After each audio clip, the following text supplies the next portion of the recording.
പ്രഭാഷകൻ്റെ പുസ്തകത്തിൽ നിന്നുള്ള വായന 41-ാം അധ്യായം 1 മുതൽ 23 വരെയുള്ള വാക്യങ്ങൾ.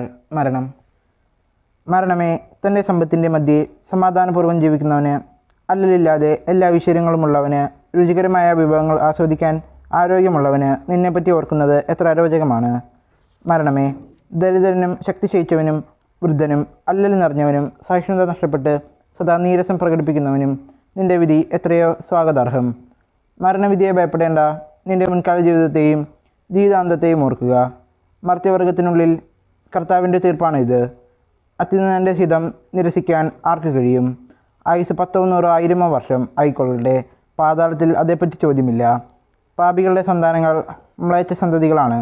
അവർ ദൈവഭയമില്ലാത്തവരുടെ സങ്കേതങ്ങളിൽ സമ്മേളിക്കുന്നു. പാപികളുടെ സന്താനങ്ങളുടെ അവകാശം നശിച്ചു പോകും. അവരുടെ പിൻതലമുറ നിത്യനിന്ദയ്ക്ക് പാത്രമാകും. ദൈവഭയമില്ലാതെ പിതാവിനെ മക്കൾ കുറ്റപ്പെടുത്തും. അവൻ നിമിത്തമാണ് അവർ നിന്ദ അനുഭവിക്കുന്നത്. അത്യുന്നതൻ്റെ ദൈവത്തിൻ്റെ കൽപ്പനകൾ നിരസിച്ച ദൈവഭയമില്ലാത്ത ജനമേ, നിങ്ങൾക്ക് കഷ്ടം. നിങ്ങൾ ശാപത്തിലേക്കാണ് ജനിച്ചത്. മരണത്തിലും ശാപമാണ് നിങ്ങളുടെ വിധി. പൊടിയിൽ നിന്ന് വന്നവൻ പൊടിയിലേക്ക് മടങ്ങുന്നു. ദൈവഭയമില്ലാത്തവൻ ശാപത്തിൽ നിന്ന് നാശത്തിലേക്ക് പോകുന്നു. ശരീരനാശത്തെ പ്രതി മനുഷ്യർ വിലപിക്കുന്നു, എന്നാൽ പാപികളുടെ പേര് പോലും മാഞ്ഞു പോകും. സൽകീർത്തിയിൽ ശ്രദ്ധാലുവായിരിക്കുക. 1000 സ്വർണ്ണ നിക്ഷേപങ്ങളെക്കാൾ അത് അക്ഷയമാണ്. നല്ല ജീവിതത്തിൻ്റെ ദിനങ്ങൾ പരിമിതമത്രേ, എന്നാൽ സൽകീർത്തി ശാശ്വതവും. ലജ്ജാശീലം.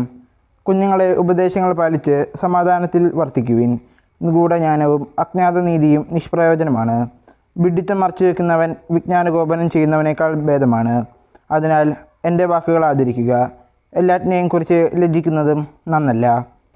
എല്ലാവരും എല്ലാം ശരിക്കും വിലയിരുത്തുന്നുമില്ല. ലജ്ജിക്കേണ്ടവ ഇവയാണ്: പിതാവിൻ്റെയോ മാതാവിൻ്റെയോ മുമ്പിൽ അസന്മാർഗയായിരിക്കുക. പ്രഭുവിൻ്റെ ഭരണാധികാരിയുടെ മുമ്പിൽ വ്യാജം പറയുക. ന്യായാധിപൻ്റെയോ വിധിയാളൻ്റെയോ മുമ്പിൽ തെറ്റ് ചെയ്യുക. ജനത്തിൻ്റെ സമൂഹത്തിൻ്റെ മുമ്പിൽ തിന്മ പ്രവർത്തിക്കുക. സ്നേഹത്തിൻ്റെയോ പങ്കാളിയുടെ മുമ്പിൽ അനീതി പ്രവർത്തിക്കുക. സ്വന്തം സ്ഥലത്തു നിന്ന് മോഷ്ടിക്കുക. ഇവയെല്ലാം ലജ്ജാകരമാണ്. ദൈവത്തിൻ്റെ വിശ്വസ്തതയുടെയും ഉടമ്പടിയുടെയും മുമ്പിൽ ലജ്ജാഭരിതനാകുക. ഭക്ഷണാവസരങ്ങളിൽ സ്വാർത്ഥ താല്പര്യം കാണിക്കുന്നതിലും ക്രയവിക്രയങ്ങളിൽ കാപട്യം കാണിക്കുന്നതിലും പ്രഭ്യവിധാനം ചെയ്യാതിരിക്കുന്നതിലും കുലടയെ അഭിലാഷപൂർവ്വം നോക്കുന്നതിലും ബന്ധുവിൻ്റെ അഭ്യർത്ഥന നിരസിക്കുന്നതിലും അന്യൻ്റെ ഓഹരിയോ സമ്മാനമോ അപഹരിക്കുന്നതിലും അന്യൻ്റെ ഭാര്യയോ ദുർമുഖത്തോടെ നോക്കുന്നതിലും അവൻ്റെ ദാസിയുമായി ബന്ധപ്പെടുന്നതിലും ലജ്ജിക്കുക. അവളെ കിടക്കെ സമീപിക്കരുത്. സ്നേഹിതന്മാരുടെ മുമ്പാകെ നടത്തിയ വഷളായ സംസാരത്തിൻ്റെ പേരിൽ ലജ്ജിക്കുക. ദാനം ചെയ്തിട്ട് കൊട്ടിഘോഷിക്കാതിരിക്കുക.